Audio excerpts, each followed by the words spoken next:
ओम नमो भगवते वासुदेवाय नमः। पौष कृष्णा सफला एकादशी। युधिष्ठिर ने प्रश्न किया, हे जनार्दन, पौष कृष्णा एकादशी का क्या नाम है? उस दिन किस देवता की पूजा की जाती है?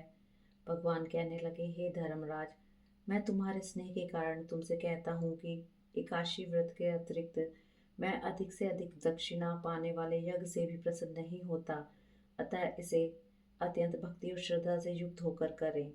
हे राजन, अब द्वादशी युक्त पोष कृष्णा एकादशी का महात्म्य सुनो। इस एकादशी का नाम सफला एकादशी है। इस एकादशी के देवता श्री नारायण है। विधि पूर्वक इस व्रत को करना चाहिए। जिस प्रकार नागों में शेष नाग, पक्षियों में गरुड़, सब ग्रहों में चंद्रमा, यज्ञों में अश्वमेध और देवताओं में भगवान विष्णु श्रेष्ठ हैं, उसी तरह सब व्रतों में एकादशी व्रत श्रेष्ठ है। जो मनुष्य सदैव एकादशी का व्रत करते हैं वे मुझको परम प्रिय हैं। इस व्रत की विधि इस प्रकार है। मेरी पूजा के हेतु ऋतु के अनुकूल फल, नारियल, नींबू, नैवेद्य आदि 16 चीजों से मेरी पूजा करें। रात्रि को जागरण करें। इस एकादशी के व्रत के समान यज्ञ, तीर्थ, दान, तप और दूसरा कोई व्रत नहीं है। 5000 वर्ष तक करने से जो फल मिलता है उससे भी अधिक सफला एकादशी का व्रत करने से मिलता है। हे राजन, अब आप इस एकादशी की कथा सुनिए। चंपावती नगरी में एक महिष्मान नाम का राजा राज्य करता था।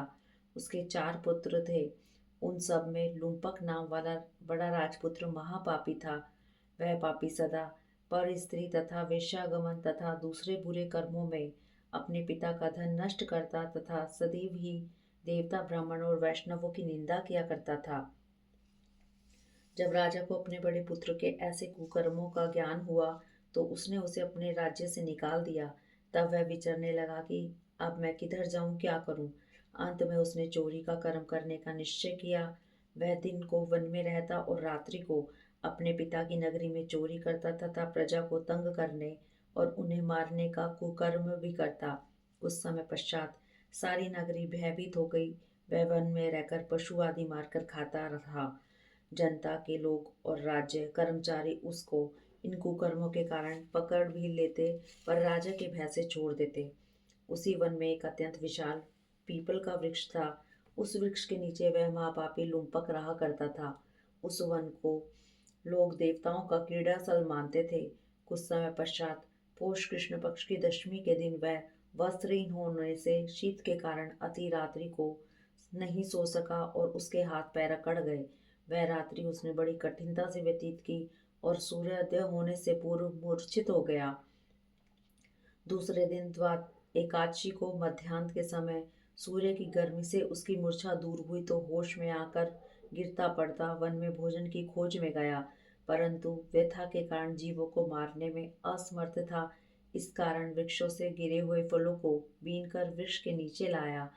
उस समय तक सूर्य भगवान अस्त हो गए थे, अतः उसने उन फलों को पीपल के वृक्ष के नीचे लाकर रख दिया और रोकर कहने लगा कि भगवान, यह सब फल आपके ही अर्पण हैं, आप ही इनसे तृप्त हुई। इस रात्रि को दुख के मारे उसे नींद भी नहीं आई। उस उपवास तथा जागरण से भगवान अत्यंत प्रसन्न हुए और उसके सब पाप नष्ट हो गए। दूसरे दिन प्रातःकाल एक अति सुंदर घोड़ा अनेक सुंदर वस्तुओं से सजा हुआ उसके सामने आकर खड़ा हो गया और इसी प्रकार आकाशवाणी हुई, हे राजपुत्र, श्री नारायण की कृपा से तेरे सब पाप नष्ट हो गए हैं। अब तू अपने पिता के पास जाकर राज्य प्राप्त कर। ऐसी आकाशवाणी सुनकर वह बड़ा प्रसन्न हुआ और दिव्य वस्त्र धारण करके भगवान आपकी जय हो ऐसा कहकर अपने पिता के पास गया। उसके पिता ने बड़ी प्रसन्नता से उसे समस्त राज्य भार सौंपकर वन को चला गया। अब लुम्पक शास्त्र अनुसार राज्य करने लगा। उसके स्त्री पुत्र आदि सारा कुटुंब ही नारायण का परम भक्त हो गया तथा वृद्ध होने पर भी वह अपने पुत्र को राज्य का कार्य सौंपकर तपस्या के लिए वन में चला गया और अंत समय में वैकुंठ को प्राप्त हुआ। अतः जो मनुष्य भक्ति पूर्वक सफला एकादशी का व्रत करते हैं उनको अंत में मुक्ति मिलती है।